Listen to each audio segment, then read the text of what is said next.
Hello friends, welcome back to my channel. Today we are going to discuss about the drug used in the peptic ulcer. So देखो peptic ulcer क्या होता है। तो peptic ulcer क्या होता है, एक एसिड सिक्रेशन होता है, एक डिफेंस होता है। Suppose this is stomach, so stomach is the here defensive mechanism होना चाहिए, हाँ, और यहाँ एसिड सिक्रेशन हो रहा है।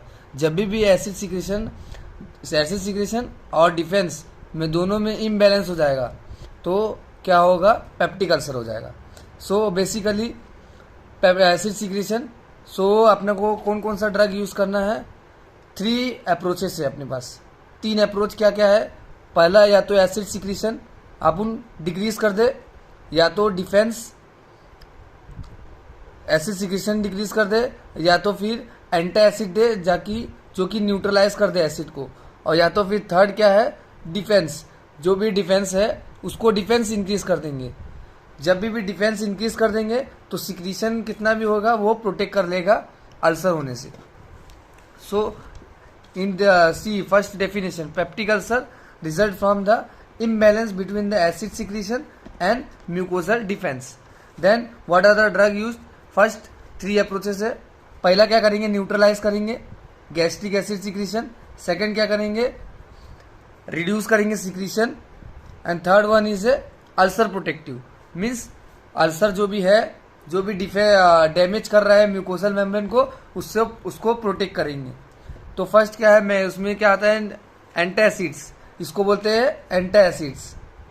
सो एंटासिड्स में क्या आता है, magnesium hydroxide, aluminium hydroxide, calcium carbonate and sodium bicarbonate. This sodium bicarbonate is involve in systemic and these 3 is not involved in systemic. Yeah, so what is meaning of systemic? Systemic means that it is entering into the circulation, but this is not included in the circulation, involving a circulation. अब drug that reduce the acid secretion, कौन कौन सा drug है जो reduce करता है acid secretion. तो उसमें है H2 रिसेप्टर ब्लॉकर, उसमें एग्जांपल है cimetidine and ranitidine. So cimetidine and ranitidine, these are the H2 receptor blocker. So H2 meaning histamine receptor, तो हिस्टामाइन रिसेप्टर है जो कि हेल्पफुल करता है एसिड सिक्रेशन में, तो उसको क्या करेंगे अपन, ब्लॉक कर देंगे। उसके बाद क्या है, proton pump inhibitor. Proton pump inhibitor मतलब क्या होता है, ये एक चैनल है, वहां से हाइड्रोजन आता है, ये समझ लो स्टमक है, तो स्टमक में ऐसे हाइड्रोजन आता है, तो ये हाइड्रोजन को ही ब्लॉक कर देंगे, मीन्स ये जो चैनल है उसको ब्लॉक कर देंगे। तो ये ड्रग है जो ओमेप्राजोल, राबिप्राजोल, वो क्या करता है, ब्लॉक कर देगा चैनल को। तो जब चैनल ब्लॉक हो जाएगा तो वो इन्फ्लक्स नहीं हो पाएगा हाइड्रोजन का, और जब ये इन्फ्लक्स नहीं होगा तो HCl फॉर्म नहीं होगा। अब उसके बाद क्या होगा, एंटासिड देखेंगे। एंटासिड क्या करेगा, neutralize gastric acid, gastric acid को न्यूट्रलाइज करेगा। उसमें 2 आता है, systemic and non systemic. Systemic में सोडियम बाइकार्बोनेट, नॉन सिस्टमिक में 3 magnesium hydroxide, calcium carbonate and aluminium hydroxide. अब उसके बाद क्या करेंगे, सोडियम बाइकार्बोनेट। सोडियम बाइकार्बोनेट क्या है, रैपिड है बट शॉर्ट एक्टिंग है, और ये क्या करता है, जो सोडियम बाइकार्बोनेट है ना, वो सपोज ये है, अब आपने ड्रग लिया सोडियम बाइकार्बोनेट, तो ये एब्जॉर्ब हो जाता है, सोडियम बाइकार्बोनेट एब्जॉर्ब हो जाता है इंटेस्टाइन में through the blood vessel, and ये रीच हो जाता है टिश्यू में। तो टिश्यू में जब रीच होता है तो वो क्या करता है, अल्कालोसिस करता है, मीन्स सोडियम का बाइकार्बोनेट एक बेस है, जब भी बेस इंक्रीज हो जाएगा तो उसको बोलते हैं अल्कालोसिस। तो अल्कालोसिस मीन्स क्या होता है, increase the base level of the tissues. Tissue में बेसिक नेचर इंक्रीज हो जाएगा, तो ये क्या करेगा, स्टिमुलेट करेगा गैस्ट्रिन सिक्रीशन। जब भी गैस्ट्रिन सिक्रीशन इंक्रीज हो गया तो वो रीबाउंड हाइपर एसिडिटी कर सकता है, मीन्स गैस्ट्रिन हार्मोन क्या करेगा, वापस गैस्ट्रिक एसिड सिक्रीशन करेगा और पर्सन को वापस पेप्टिक अल्सर होने का चांसेस है। That's why this is not preferred that much in the peptic ulcer. फिर नॉन सिस्टमिक में क्या आता है, नॉन सिस्टमिक वाला ड्रग क्या करता है, इनसॉल्युबल कंपाउंड है जो कि बाइंड करता है HCl से, हाइड्रोक्लोरिक एसिड से। इससे बाइंड करने के बाद क्या आता है, क्लोराइड सॉल्ट बना देता है एंड वाटर बना देता है, तो जो ये HCl है वो डिक्रीज हो जाएगा। सो पेप्टिक अल्सर में हेल्पफुल होएगा। उसके बाद क्या है, aluminium hydroxide and magnesium salt, ये दो चीज़ें। तो एल्यूमिनियम हाइड्रोक्साइड क्या है, स्लो एक्टिंग है, और ये क्या है, मैग्नीशियम सॉल्ट फास्ट एक्टिंग है। तो एल्यूमिनियम है ना जो आयन, वो एल्यूमिनियम आयन क्या करता है, स्मूथ मसल्स को रिलैक्स कराता है। जो भी गट के मसल्स है जो उसको स्मूथ कराता है। जब भी वो स्मूथ हो जाएगा तो क्या होगा, डीले गैस्ट्रिक एम्पटिंग, मतलब यहाँ से मोटिलिटी क्या हो जाएगा, डिक्रीज हो जाएगा। और जब भी मोटिलिटी डिक्रीज हो जाता है तो पेशेंट को क्या हो जाता है, एडवर्स इफेक्ट इसका क्या है, अगर ये कंटिन्यू दिए तो ये क्या होगा, कॉन्स्टिपेशन कॉज करेगा, मीन्स मोटिलिटी डिक्रीज हो जाएगा। अब ऑस्मोटिक परगेटिव से मैग्नीशियम सॉल्ट है, तो अभी ये क्या है, समझ लो ये ऑसोफेगस है, या फिर बोल सकते हैं गट है, स्टमक है। तो स्टमक में अगर ये ड्रग आया मैग्नीशियम सॉल्ट, तो मैग्नीशियम सॉल्ट क्या करता है, वाटर को रिटेन करेगा, क्योंकि ये सॉल्ट है, यहाँ पे खारा है तो क्या करेगा, वाटर को रिटेन करेगा। जब भी वाटर रिटेन करेगा तो अंदर का कंटेंट बढ़ जाएगा, तो वो क्या होगा, मोटिलिटी इंक्रीज हो जाएगा। तो इसकी वजह से ये पेशेंट को एडवर्स इफेक्ट क्या प्रोड्यूस करता है, डायरिया। अब ये यूजेस कहाँ होता है, एंटासिड मेनली यूज कहाँ करते हैं, पेप्टिक अल्सर और रिफ्लेक्स ऑसोफेजाइटिस, मीन्स इन्फ्लामेशन हो गया है या ऑसोफेगस का, जो कि बार बार पेट का एसिड ऑसोफेगस में आ रहा है। Then H2 receptor blocker means histamine receptor blocker. तो हिस्टामाइन एक हार्मोन है जो कि लगता है अपने को एसिड सिक्रीशन में।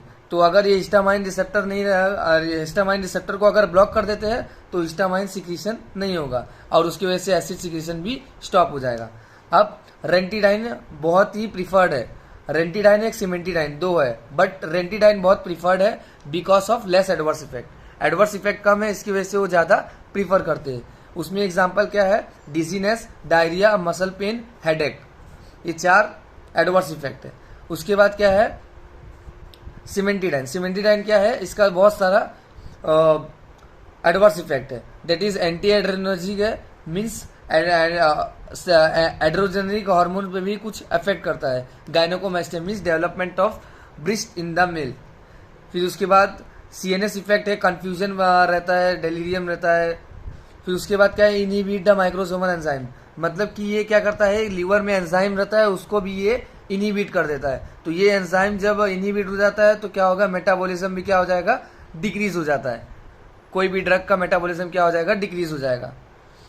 ओवरऑल मेटाबॉलिज्म क्या हो जाएगा, डिक्रीज हो जाएगा, क्योंकि मैक्रोसोमल एंजाइम है जो हेल्प करता है मेटाबॉलिज्म में। सो वही अगर इनहिबिट हो जाएगा तो वो मेटाबॉलिज्म डिक्रीज हो जाएगा। ये कहाँ यूज करते हैं अपन, पेप्टिक अल्सर में, gastritis means inflammation of the gut में इन्फ्लामेशन है तो यूज करते हैं। GERD means gastro oesophageal reflux disease, इसमें भी यूज करते हैं, मीन्स कि जो पेट का एसिड है वो ऑसोफेगस में आ रहा है तो इसके लिए बोलते हैं इसको gastro oesophagus reflux disease means coming back.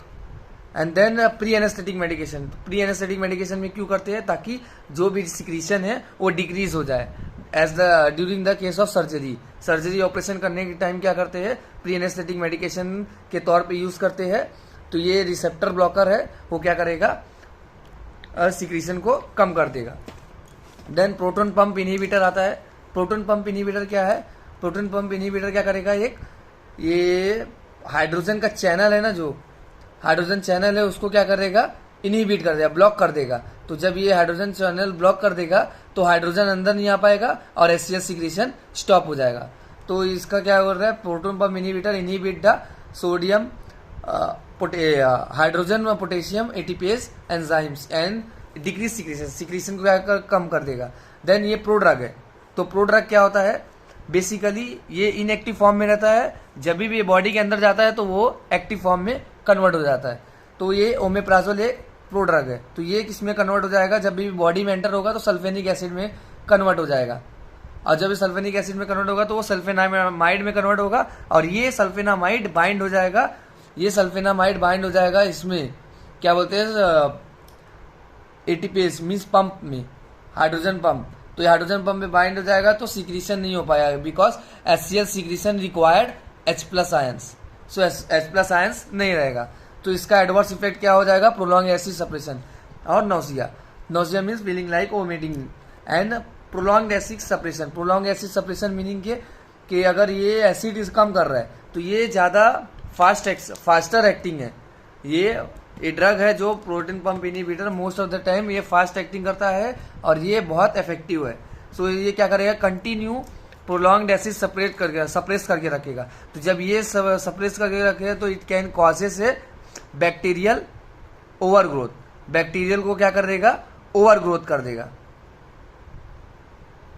जो भी अपन कुछ खाते हैं तो उसमें ज्यादा बैक्टीरिया एंटर होता है, अगर ये एसिड सप्रेशन रहेगा, एसिड नहीं रहेगा स्टमक में, तो ये क्या करेगा, बैक्टीरिया ओवर ग्रोथ होने लगेंगे। यूजेस क्या है, peptic ulcer, GERD means gastroesophageal reflux disease and H pyloric treatment and ulcer protective. Ulcer protective means क्या हो गया, ये एक अल्सर प्रोटेक्टिव एक ड्रग है जो कि यूज करते हैं अपन म्यूकस को प्रोटेक्ट करने के लिए। ये म्यूकस है, एसिड सिक्रीशन अगर बढ़ गया है तो अपन क्या करेंगे, डिफेंस बढ़ा देंगे। तो डिफेंस बढ़ाने के लिए क्या करते हैं, ये ड्रग देते हैं सक्रालफेट। तो ये क्या करेगा, ये स्टिक हो जाएगा बेस ऑफ द अल्सर के और ये एक्ट ऐसे करेगा, फिजिकल ब्लॉक जैसे एक्ट कर देगा।